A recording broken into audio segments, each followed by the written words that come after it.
I live in a small town in Oregon, surrounded by dense, creepy woods that are great for hiking, but also make you feel like you're starring in your own low-budget horror movie. I'm the kind of person who thrives on routine, so my morning walks in the woods are basically sacred. Anyway, a couple of weeks ago I was on my usual hike, coffee in hand, podcast blasting, when something weird happened. I heard crying. At first I thought it was an animal, like maybe a wounded deer or something. But no, it was definitely a human child. You know that sinking feeling you get when you realize you're about to get pulled into something way above your pay grade? Yeah, that was me. The sound was faint but insistent, so I followed it. And boom, there she was. A little girl, maybe 8 or 9 years old, sitting in the dirt with her pink dress all torn up and her face streaked with tears. She had these ridiculously fancy shoes that looked totally out of place in the middle of nowhere. "Are you okay?" I asked, trying not to sound like I was 1 second away from a full-blown panic attack. She looked up at me with this bratty, defiant expression and said, "I don't need your help." Okay, cool. Definitely not the reaction I was expecting. But then she added, "I'm not lost. I was just hiding." Now, I'm not a parent, but I know enough about kids to recognize when one is lying through their teeth. Something was off. I didn't push her, though. Instead, I tried to coax some basic info out of her. "What's your name? Where's your family?" She sniffled and said, "My name's Sophie, and my dad's a very important man. He'll be mad if he finds out I was here." At this point, I had no idea who Sophie's dad was or why she was even out there. But something told me this wasn't going to be a simple case of call the cops, reunite her with her parents, end of story. Boy, was I right. So I'm standing there staring at this kid, and she's giving me this look, like I'm the one who's inconveniencing her. Meanwhile, I'm trying to figure out how a girl in a designer dress ends up in the woods alone without it being some kind of true crime scenario. "Sophie," I said, trying to keep my voice calm, "why don't we call your dad? He must be worried about you." Her eyes got all wide and dramatic, like I just suggested we go hunting for bears. "No. You can't call him. He doesn't care about me." Okay, red flag. Huge red flag. I asked her why, and she started spinning this wild story about how her dad is this big-shot businessman who's always busy having sex with his girlfriends. Yes, she actually said that. I had to choke down a laugh because what the hell? Then she claimed she ran away because her stepmom locked her in her room for eating the good chocolate. At this point, I was about 50% concerned for her safety and 50% sure she was making this up as she went along. But I couldn't just leave her there. "Okay," I said. "How about I take you somewhere safe and we figure this out together?" She rolled her eyes and muttered, "Fine, but if you tell anyone I cried, I'll say you kidnapped me." Excuse me? Did I just get threatened by an 8-year-old? I couldn't even be mad because honestly the sheer audacity of it was kind of impressive. But it also made me extra nervous about getting involved. What if she did lie and say something crazy like that? Kids can be little sociopaths sometimes, you know? Still, leaving her in the woods wasn't an option. So I walked her back to my car, all while she kept up a steady stream of complaints. "You're walking too fast. This trail is boring. Why is your car so old?" It's a 2012 Subaru for the record, and I think it's perfectly fine. When we finally got to my car, she climbed in like she was doing me a favor, and that's when I realized I had no idea what to do next. Do I call the cops? Take her to a hospital? Drive around town asking people if they lost a kid? But before I could decide, she dropped another bombshell. "You should take me to my dad's office. It's in the city. He'll pay you a lot of money for finding me." The way she said it, so smug like she just bribed her way out of trouble 100 times before, made me stop and think. Who was this kid and why did she seem so calculating? I couldn't shake the feeling that there was way more to this story than she was letting on. So there I am driving this pint-sized drama queen into the city, trying not to freak out about how much this is going to derail my entire day.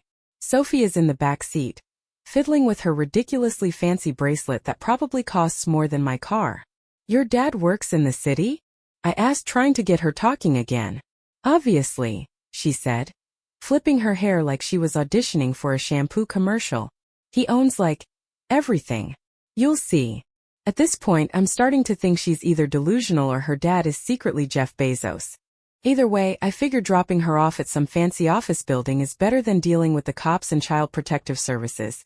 But then she hits me with this gem. Do you think they'll still be there when we get back? I glance at her in the rearview mirror, confused. Who's they? She shrugs like it's no big deal. The men who were chasing me. What? I nearly slammed on the brakes. Wait, what men? What are you talking about? She rolled her eyes again and said, I told you I was hiding. Some guys came to our house last night, and my dad told me to run. He said they might take me to get back at him. Now let me just say I've seen enough crime documentaries to know when a situation is spiraling into deeply unsafe territory. If what she was saying was true, this wasn't just some bratty runaway situation. This was straight-up mob movie material. Why didn't you tell me this before? I asked, my voice way higher than I meant it to be. I didn't think you believed me, she said, as if it were the most obvious thing in the world. Adults never believe kids, even when we're right. Okay, fair point, but holy hell, I was not equipped for this. What was I supposed to do? Turn around and head to the nearest police station? Keep driving to wherever her dad's office was? Either way, it felt like I was suddenly part of something way, way bigger than I signed up for. Then, as if the universe wasn't already messing with me enough, my car started making this awful clunking noise. Of course, the check engine light had been on for weeks, and I'd been ignoring it because who has time for that? But now, of all moments, it decided to give up on me. Is your car broken? Sophie asked, completely unimpressed. No, it's just taking a break, I lied, pulling over to the side of the road. She sighed dramatically. Great. Now we're going to get kidnapped for real. Not helping, Sophie, I snapped, trying to keep my panic in check. As I popped the hood and stared at the engine like I knew what I was doing, Sophie climbed out of the car and wandered a few steps down the road. Stay close, I called, but she ignored me, crouching down to pick something up. When she stood back up, she was holding a wallet. A man's wallet. It was just lying here, she said, flipping it open. Inside was a driver's license, a few $100 bills, and a business card with the name Elliot Harper. Do you know him? I asked, my heart sinking further into my stomach. She nodded. He works for my dad. But he's one of the bad guys. So now I'm holding this wallet with a very official-looking driver's license and a business card that reads Elliot Harper, Regional Director of Harper Industries. Sophie is just standing there, staring at me with that smug little smirk of hers, like she's enjoying watching me unravel. This guy works for your dad? I asked, trying to keep my voice steady. She shrugged. He used to. But then my dad fired him because he was stealing money or something. I don't really remember. Stealing money? Fired? And now this guy's wallet is just lying on the side of the road? I didn't know what to think, but one thing was crystal clear. Something seriously shady was going on, and I was smack in the middle of it. I turned the wallet over in my hands, debating whether to keep it or toss it. Before I could decide, Sophie snatched it back from me. You're going to give this to the police, right? She asked, her tone suddenly way too sweet. I don't know yet, I admitted. We need to figure out where we're going first. Sophie rolled her eyes, a favorite pastime of hers apparently, and started digging through the wallet again. She pulled out one of the $100 bills and waved it in front of my face. Here. For gas or whatever. Since your car sucks. I wanted to argue with her, tell her that wasn't how things worked, but honestly, I needed gas money. And at this point, I was so frazzled that I just let her stuff the cash into my cup holder. Then she pulled out the business card and held it up. This has my dad's office address on it. He always makes his employees carry these. I took the card from her and stared at the address. Some high-rise building in downtown Portland. It was starting to click. The fancy clothes, the expensive shoes, the whole Princess of Chaos vibe. Sophie wasn't just a millionaire's kid. She was the kid of a very important, very powerful person. Okay, I said, trying to sound like I had any clue what I was doing. We'll head to your dad's office. But after that, we're calling the police no matter what. Sophie didn't look thrilled about the second part, but she didn't argue. Fine. Just hurry up. I managed to get the car limping along again, and we headed toward Portland. The whole time, Sophie kept glancing out the window like she was expecting someone to jump out of the trees and start shooting at us. And honestly, by then so was I. About halfway to the city, she suddenly turned to me and said, You shouldn't trust him, you know. Who? I asked confused. My dad, she said, her voice low and serious. He's not a good person. I stared at her for a second, trying to figure out if she was messing with me. But she didn't look smug or bratty this time. She looked scared. What do you mean? I asked, my stomach twisting. She hesitated, then looked away. Just don't believe everything he says, okay? He lies. A lot. And that's when it hit me. I wasn't just driving a lost kid back to her family. I was walking straight into the middle of a mess I didn't understand, and probably didn't want to. After what felt like hours of tense silence, we finally pulled into downtown Portland. The address on the card led us to a massive glass and steel building that screamed money. Harper Industries was emblazoned in shiny letters above the entrance, and there were security guards posted everywhere. Definitely not the kind of place you could just waltz into without someone asking questions. Is this it? I asked, glancing at Sophie. She nodded, but her usual attitude was gone. For the first time, she actually looked nervous. Yeah, this is it. I parked the car a few blocks away because something about the whole situation made me uneasy. I didn't want anyone linking me, or my license plate, to whatever drama was about to unfold. As we approached the building, Sophie grabbed my hand. Just act normal, she whispered. Act normal? I don't even know what normal is right now, I muttered, but I didn't pull my hand away. The lobby was as intimidating as the outside: marble floors, sleek furniture, and a receptionist who looked like she moonlighted as a supermodel. Before I could even open my mouth, Sophie marched up to the desk like she owned the place. I'm here to see my dad, she announced. The receptionist raised an eyebrow, clearly unimpressed. Do you have an appointment? Do I need an appointment to see my own father? Sophie shot back, her tone dripping with entitlement. The receptionist hesitated, then picked up the phone and murmured something into it. A few seconds later she hung up and smiled, a forced, tight-lipped kind of smile. Mr. Harper will see you now. I followed Sophie to the elevators, my stomach doing somersaults. Are you sure this is a good idea? I whispered. She didn't answer. When we stepped off the elevator on the top floor, a man was waiting for us. He was tall, probably in his early 50s, with slicked back salt and pepper hair and a custom suit that probably cost more than my yearly rent. His smile was polished, but his eyes were cold. Sophie, he said, opening his arms. You're safe. She didn't move toward him. Instead, she crossed her arms and said, We need to talk. He glanced at me, his smile faltering just a little. And who's this? She found me in the woods, Sophie said. You owe her. Owe me? For what? I hadn't even decided if I was going to stay or bolt, but the way he looked at me, like he was sizing me up, trying to decide if I was a threat, made me want to run for the elevator. Thank you, he said, his tone smooth but not exactly warm. I'm sure this has been quite an inconvenience for you. Sophie tends to get herself into trouble. I didn't like the way he said that, like Sophie's disappearance was some minor inconvenience instead of a full-blown crisis. Before I could respond, Sophie blurted out, Tell her the truth, Dad. His jaw tightened. Sophie, this isn't the time.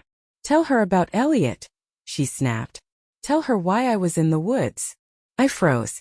Sophie's dad looked at me, then back at her. Sophie, enough. But Sophie wasn't backing down. You told me to run because they were coming for me. You said Elliot wanted to hurt me. So why is his wallet in her car? What? I stared at Sophie, completely blindsided. Sophie, what are you talking about? His wallet isn't. But then I remembered. She had taken the wallet from the side of the road.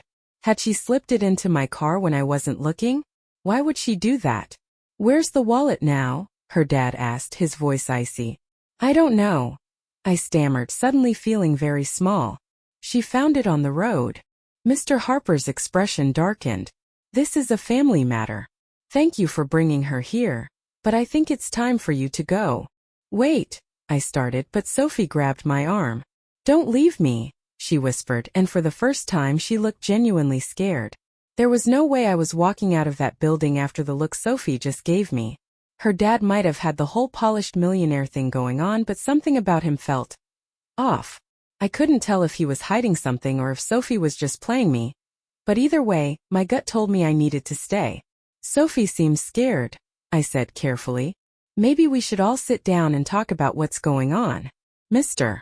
Harper's eyes narrowed ever so slightly, but he kept his voice calm. I understand you've had a long day, Ms. Emily, I said. Emily, he repeated, like he was filing it away for later. I appreciate your concern, but this is a private family matter. Sophie tends to exaggerate when she's upset. I don't exaggerate, Sophie snapped. She turned to me, her eyes wide and desperate. He's lying. Elliot isn't just some fired employee. He works for those guys who came to the house. They were going to kidnap me, and Dad let them in. I froze. Kidnapping? What the hell was going on here? Sophie, that's enough, Mr. Harper said, his tone sharper now. He stepped closer to her, towering over her small frame. You don't understand the situation. And you're scaring this kind woman who was kind enough to help you. I'm not scared. I lied, even though my heart was pounding so hard it felt like it might explode. But I think I deserve to know what's really going on. I found your daughter in the middle of the woods, alone and terrified. That's not normal. And now she's talking about kidnapping and wallets and… Where is the wallet? He interrupted, his voice suddenly colder. Sophie clutched my arm tighter. Don't give it to him, she whispered. I looked between them, feeling like I was in the middle of some kind of power struggle that I didn't understand. It's in my car, I said finally, deciding honesty was my safest bet. Mr. Harper's expression didn't change, but there was something in his eyes. Calculation, maybe? He nodded once. We'll retrieve it later. For now, I'd like to thank you for bringing Sophie back to me. I'll make sure you're compensated for your trouble. Compensated? I repeated, incredulous. I didn't do this for money. Of course, he said smoothly, but I could tell he didn't believe me. He reached into his pocket and pulled out a business card. If you think of anything else, or if you need help with your car, please call my office. My assistant will take care of it. I took the card reluctantly, but before I could say anything, Sophie blurted out. She's not leaving. She knows too much. Sophie, her dad said, his tone low and dangerous. No, Sophie yelled, stepping in front of me, like she was protecting me from him. You're not going to make her disappear like you did with Mom. The room went dead silent. What did you say? Mr. Harper asked, his voice so quiet it was terrifying. You heard me, Sophie said, her voice shaking but defiant. You're not going to hurt her. I won't let you. I stared at Sophie, then at her dad. My brain was screaming at me to run, but my feet wouldn't move. Sophie, I whispered. What's going on? What happened to your mom? But before she could answer, Mr. Harper smiled, cold, predatory. I think it's time we all took a little break, he said. He gestured toward the door. Emily, my security team will escort you out. Sophie and I need to have a private discussion. No, Sophie said firmly, grabbing my hand. She stays. And just like that, I knew I wasn't going anywhere without a fight. I knew I should have left. Every instinct I had was screaming at me to get the hell out of that office. But Sophie's grip on my hand was iron tight, and there was something in her eyes, fear mixed with determination, that made me stay. Mr. Harper's cold smile didn't waver, but I could see the irritation creeping into his expression. Sophie, he said in a voice that was all sharp edges. Enough of this nonsense. Let go of her.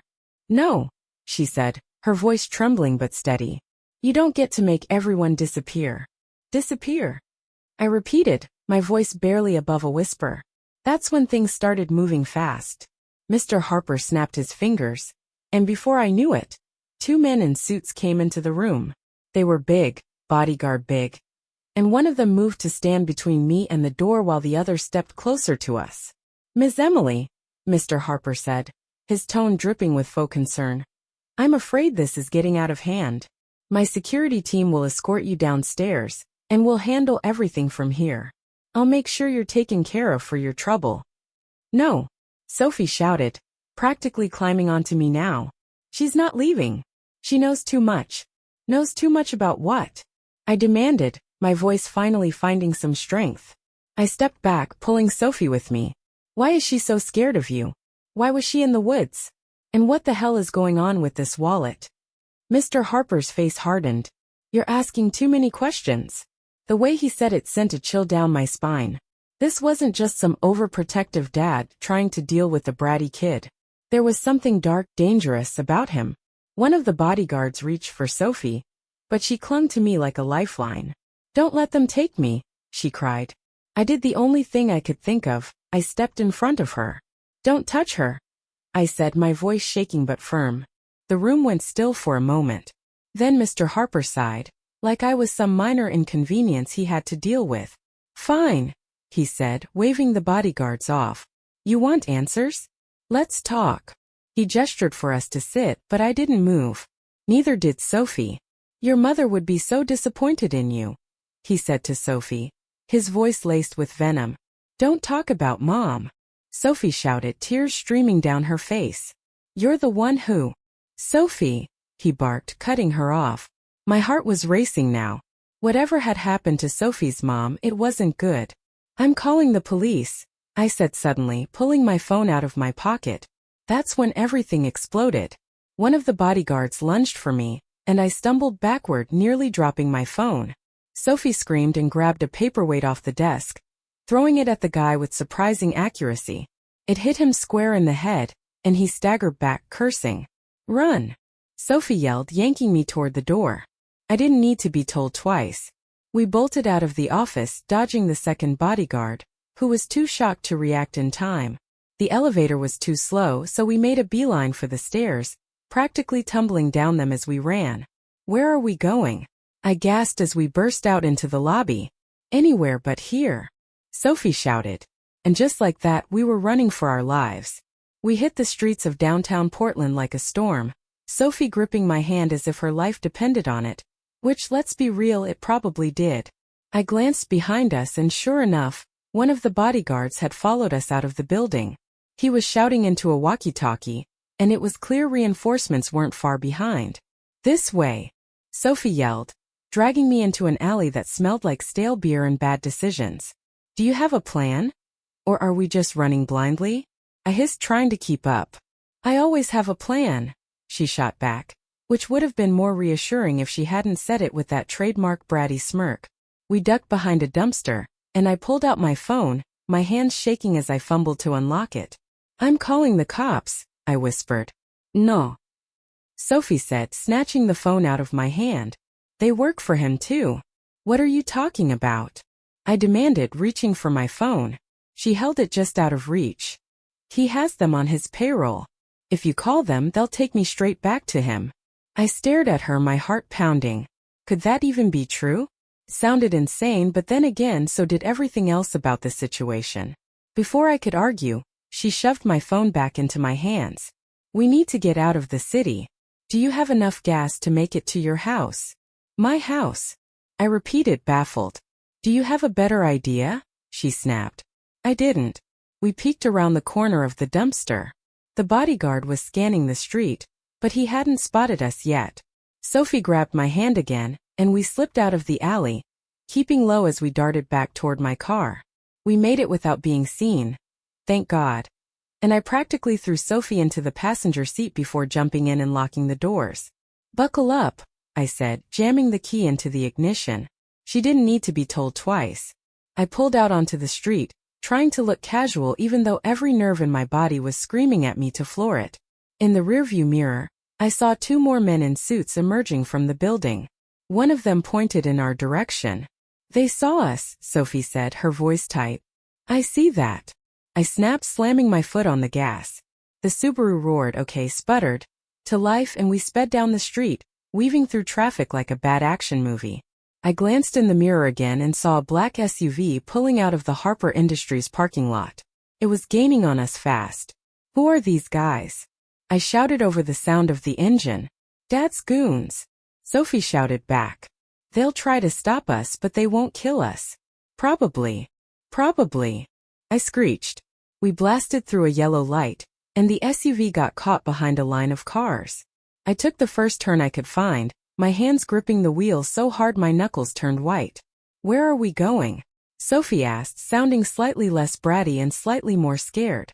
"Home," I said through gritted teeth. "And then we're figuring this out."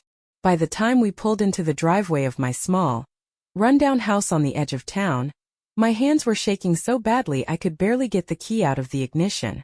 The entire drive I kept glancing in the rearview mirror, half expecting the black SUV to reappear. But for now we were alone, or so it seemed. "Is this it?" Sophie asked, scrunching her nose as she looked at my house. "Yes, this is it," I snapped, too frazzled to care about her tone. "Get inside before anyone sees us." She rolled her eyes but climbed out of the car, clutching her little purse like it held state secrets. I ushered her toward the door, fumbling with my keys as I tried to unlock it. My neighborhood wasn't exactly Fort Knox, but at least it was quiet, usually. The second we were inside, I locked the door and dragged a chair over to wedge it under the handle. I had no idea if that would actually stop anyone from getting in, but it made me feel a tiny bit better. "Nice place," Sophie said, dropping her purse onto my couch like she owned the place. "Yeah, well, it's not Harper Industries," I muttered, sinking onto the chair by the door. My legs felt like jello, and my brain was running a mile a minute. "Okay, Sophie. Spiel. What's really going on?" She hesitated, suddenly looking very small and very scared. "I already told you," she said quietly. "My dad's a liar. He works with bad people, and when they can't get what they want from him, they come after me." "Why?"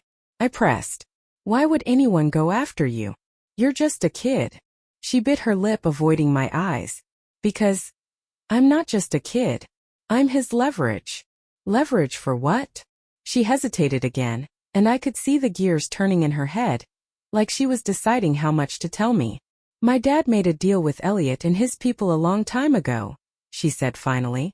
"Something about money and power. I don't really understand all of it. But then he backed out, and now they want payback. So they came to your house to, what? Kidnap you. Or worse," she said, her voice barely above a whisper. I felt a chill run down my spine. This wasn't just a runaway kid situation. This was serious. And I was way out of my depth. "Okay," I said, trying to sound calm even though I was anything but. "First, we need to figure out who we can trust. If the cops are off the table, what about your mom's side of the family? Do you have any relatives we can call?" Sophie's face crumpled, and for the first time I saw real raw emotion in her eyes. "My mom's dead," she said. "And if you call anyone, they'll just tell my dad. He always finds out." Before I could respond, there was a loud thud at the back of the house. We both froze. "What was that?" Sophie whispered, her eyes wide with panic. I held up a hand, motioning for her to stay quiet. Slowly, I stood up and grabbed the closest thing I could find, a rusty fireplace poker. "Stay here," I mouthed, but Sophie grabbed my arm. "No," she hissed. "You can't go out there. It's them. Stay here," I repeated firmly, pulling free of her grip. I crept toward the back door, my heart pounding in my ears. Another thud echoed through the house, followed by the unmistakable sound of a window sliding open. Someone was breaking in. The sound of the window sliding open sent a jolt of adrenaline through my body. Clutching the fireplace poker like it was a magic wand that could actually save me, I edged closer to the back of the house, my breath shallow and quiet. The kitchen was dark, the only light coming from the moon streaming through the window. I could see the curtains billowing slightly, the frame of the window half open. Whoever was out there wasn't in the house yet. "Sophie," I whispered, glancing back toward the living room. She was crouched behind the couch, her eyes wide and terrified. A shadow passed outside the window, and my stomach dropped. I tightened my grip on the poker, silently praying that I wouldn't have to use it. Then, without warning, a hand reached through the window and grabbed the edge of the counter. "Nope," I muttered under my breath, my fear briefly giving way to a surge of anger. Before I could think about what I was doing, I swung the poker with all my strength. It hit the intruder's hand with a sickening thwack, and they yelped, pulling back immediately. "Emily!" Sophie hissed from behind the couch. "Stay down." I shot back, my heart racing. I expected the intruder to run, but instead, a low voice growled from outside. "Open the door, lady, and we won't have to make this ugly." Ugly? It already felt like I was living in a nightmare. "Who are you?" I shouted, trying to keep my voice steady. "Just open the door," the voice replied, calm but menacing. "We only want the girl." My blood turned to ice. "Like hell you're getting her," I yelled, backing away from the window. There was a pause, and then I heard the unmistakable crunch of footsteps on gravel. They were moving around the house. "They're trying to get in," Sophie cried, scrambling out from behind the couch. "Stay down," I barked, trying to think. We couldn't stay here. They were going to get in, and when they did, I had no illusions about how this was going to end. "Is there another way out?" Sophie asked, her voice trembling. "The front door," I said, my mind racing. "But we have to move fast." She nodded, her face pale but determined. I grabbed her hand, dragging her toward the front door. I peeked out the window and didn't see anyone. Yet, taking a deep breath, I unlocked the door and flung it open. "Run!" I shouted, pushing Sophie ahead of me. We bolted down the driveway, my feet pounding against the pavement. My car was still parked on the street, but before we could reach it, a figure stepped out from the shadows. Going somewhere? It was one of the bodyguards from earlier, and he looked pissed. I skidded to a halt, yanking Sophie behind me. "Stay back," I shouted, brandishing the poker. He took a step closer, his expression cold and calculating. "You're making this harder than it needs to be." "Yeah, well, I'm not in the mood to make your job easy," I snapped, trying to sound braver than I felt. Behind me, Sophie tugged on my arm. "There's a trail behind the houses," she whispered. "We can lose them there."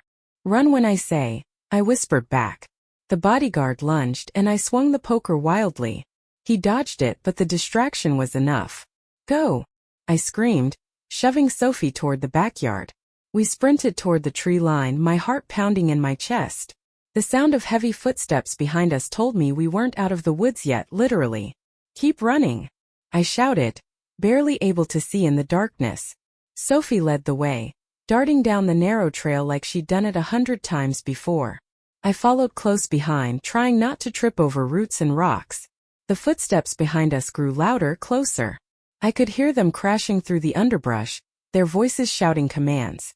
"Faster, Sophie," I urged, but she was already moving as fast as her little legs could carry her.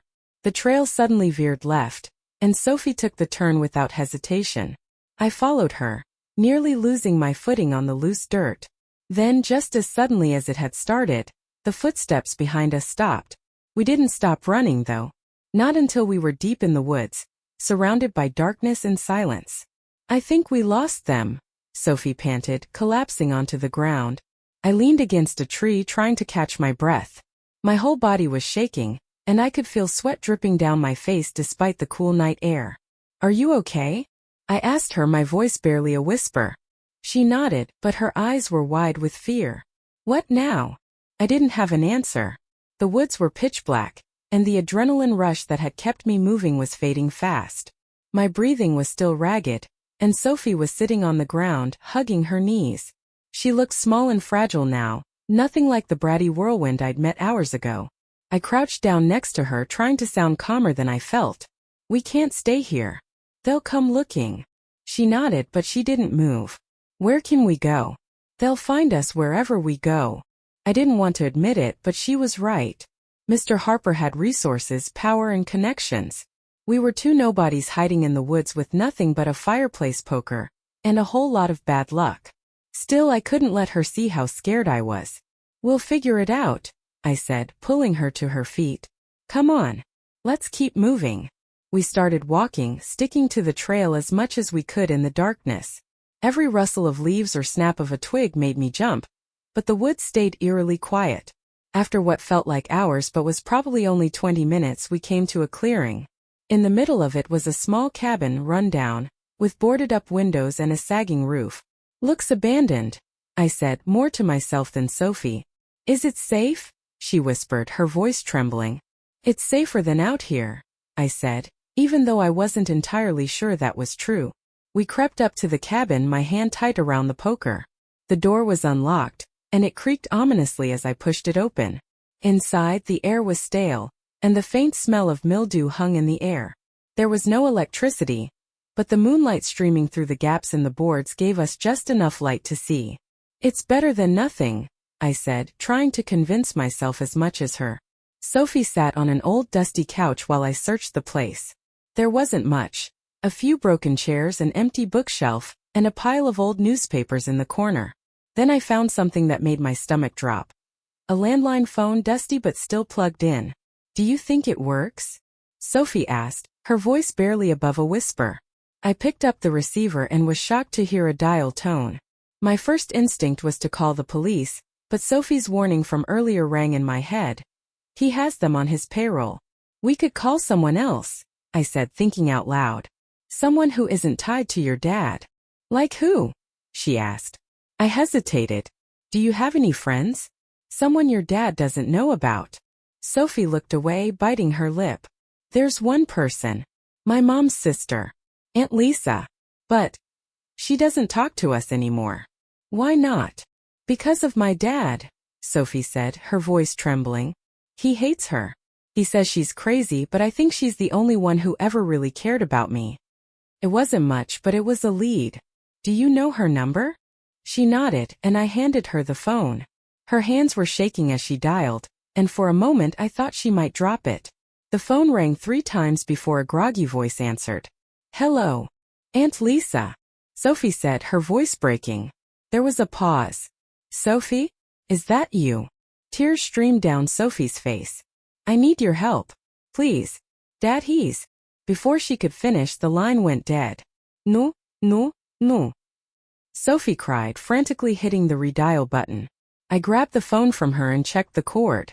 It hadn't been yanked out, but the dial tone was gone. "They cut the line," I whispered, my stomach sinking. Sophie's face crumpled, and she started to sob. "What do we do now?" I didn't have an answer. But one thing was clear. Whoever was after us wasn't going to stop until they found us. And we were running out of time. The silence in the cabin was suffocating. Sophie was curled up on the dusty couch, her tears soaking into her knees. I crouched next to her, trying to come up with a plan. But no matter how I turned it over in my mind, it all felt hopeless. We were cornered, and the cut phone line confirmed one thing. They knew exactly where we were. "We can't stay here," I whispered. "They'll be coming. We have to move." Sophie nodded weakly, but her face was pale, and her energy was fading fast. I helped her to her feet, grabbing a blanket off the couch to drape over her shoulders. The air outside was cold, and we had no idea how far we'd have to run. As we stepped back into the woods, I whispered, "We're going to head east. If we can make it to the road, maybe we can flag someone down." I stopped mid-sentence. There, standing at the edge of the clearing, was the bodyguard from before. His silhouette was dark and menacing against the faint moonlight, and behind him were 2 other men. "Well, well," the bodyguard said, his voice low and mocking. "You two gave us quite the runaround." I shoved Sophie behind me, gripping the fireplace poker like it was a sword. "Stay back," I yelled. He laughed. A cold, hollow sound. "You're really going to take us on with that? Lady, put it down before you hurt yourself." "What do you want?" I demanded, my voice shaking. "The girl," he said simply. "Hand her over, and this doesn't have to get messy." "Over my dead body," I snapped, my fear morphing into pure rage. "Emily, stop," Sophie whispered, tugging on my sleeve. "No, Sophie, we're not." "Stop," she said again, louder this time. Her voice was different, calm, almost resigned. I turned to look at her, confused.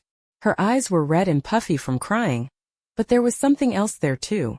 Guilt. Before I could say anything, she stepped out from behind me and walked toward the men. "What are you doing?"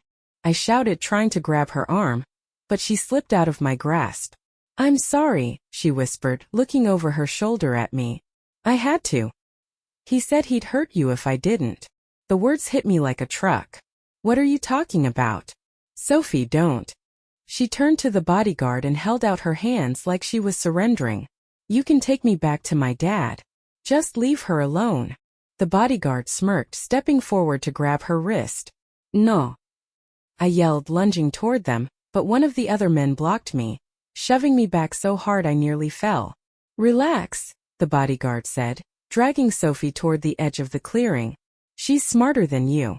She knows how this works." "Sophie," I screamed, struggling against the man holding me back. "I'm sorry, Emily," she called over her shoulder, tears streaming down her face. "I didn't mean to lie to you. But they would have hurt you if I didn't." And just like that, they were gone, disappearing into the woods with Sophie in tow. I collapsed to the ground, the fireplace poker slipping from my hands. My mind was racing, replaying her words over and over. She had betrayed me, or had she? I sat there in the dirt, stunned and shaking. Sophie's words kept echoing in my head. I didn't mean to lie to you. But they would have hurt you if I didn't. Was she trying to protect me? Or was I just another pawn in whatever twisted game her father was playing? But sitting there wasn't going to save her. I pushed myself to my feet, gripping the poker like it was the only thing keeping me upright. They weren't far ahead. If I moved quickly, maybe I could catch up. I started running, ignoring the branches that clawed at my face and the roots that threatened to trip me. My ears strained for any sound, voices, footsteps, anything. But the woods were eerily silent. Then I heard it. A muffled cry coming from up ahead. I slowed down, moving as quietly as I could. Through the trees I saw them. Sophie was standing with the bodyguard, her wrists tied, while the other two men were talking on a phone, their voices low and hurried. I'm not going back to him, Sophie said, her voice defiant despite the tears on her cheeks. The bodyguard laughed. You don't have a choice, kid. Your dad made the deal. You're just collateral. Deal? I whispered to myself. What deal? I crept closer, crouching behind a tree, trying to piece together what was happening. I heard him on the phone, Sophie said. He told Elliot he didn't care what happened to me as long as he got his money. That's why I ran. Yeah, well, running didn't work, did it? The bodyguard said, yanking her toward him. My blood boiled. I couldn't just watch this. I tightened my grip on the poker and stepped out from behind the tree. Let her go, I shouted, my voice shaking but loud enough to startle them. All three men turned to look at me. The bodyguard's smirk faded, replaced by an annoyed scowl. You again? Lady, you're really starting to get on my nerves. She's just a kid, I yelled, raising the poker. Whatever deal you made, it doesn't justify this. One of the other men stepped forward, his expression dark. This isn't your fight. Walk away, and we won't have to hurt you. Yeah, I'm not buying that, I snapped. Sophie's eyes widened. Emily, don't. They'll kill you. Shut up, the bodyguard barked, shaking her arm. That was the last straw. I charged at him, swinging the poker with everything I had. He dodged it, but I managed to clip his shoulder, and he let go of Sophie, stumbling back with a curse. Run! I screamed at Sophie, but she didn't move. Instead, she grabbed a rock from the ground and hurled it at the second man, hitting him square in the face. I'm not going anywhere without you, she yelled. The chaos gave us just enough of an opening. I grabbed Sophie's hand, and we took off into the woods, the men shouting and crashing through the underbrush behind us. We ran until my legs felt like they were going to give out, until the shouts faded into the distance, and the only sound was our ragged breathing. Finally, we stopped, collapsing onto the ground. Why didn't you run when I told you to? I gasped, glaring at Sophie. Because you're the only person who's ever cared what happens to me, she said, tears streaming down her face. I couldn't leave you. Her words hit me like a punch to the gut. For all her lies, for all her bratty behavior, she was just a scared kid trying to survive. We can't keep running, I said, forcing myself to my feet. We need help. There's no one who can help, Sophie said, shaking her head. There's one person, I said, pulling her to her feet. Your aunt. She answered the phone once. She'll answer again.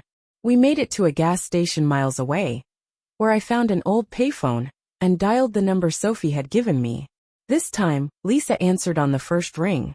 I'm coming to get you, she said before I could even explain. An hour later, a beat-up pickup truck pulled into the lot.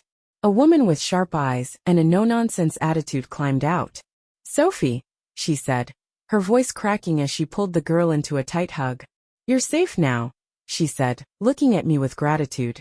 Both of you. It wasn't over, I knew that. Mr. Harper wasn't the kind of man who gave up easily. But for now, we had a flicker of hope. And for the first time all night, I let myself believe we might actually make it out of this alive. Epilogue. Looking back, I still don't know how I got dragged into all of this. I don't know if Sophie's dad ever faced justice, or if the people after her ever stopped looking. But I do know this. That girl changed my life. If you ever find yourself caught in something bigger than you, my advice is simple. Trust your gut, fight like hell, And never underestimate the power of doing the right thing, even when it feels impossible.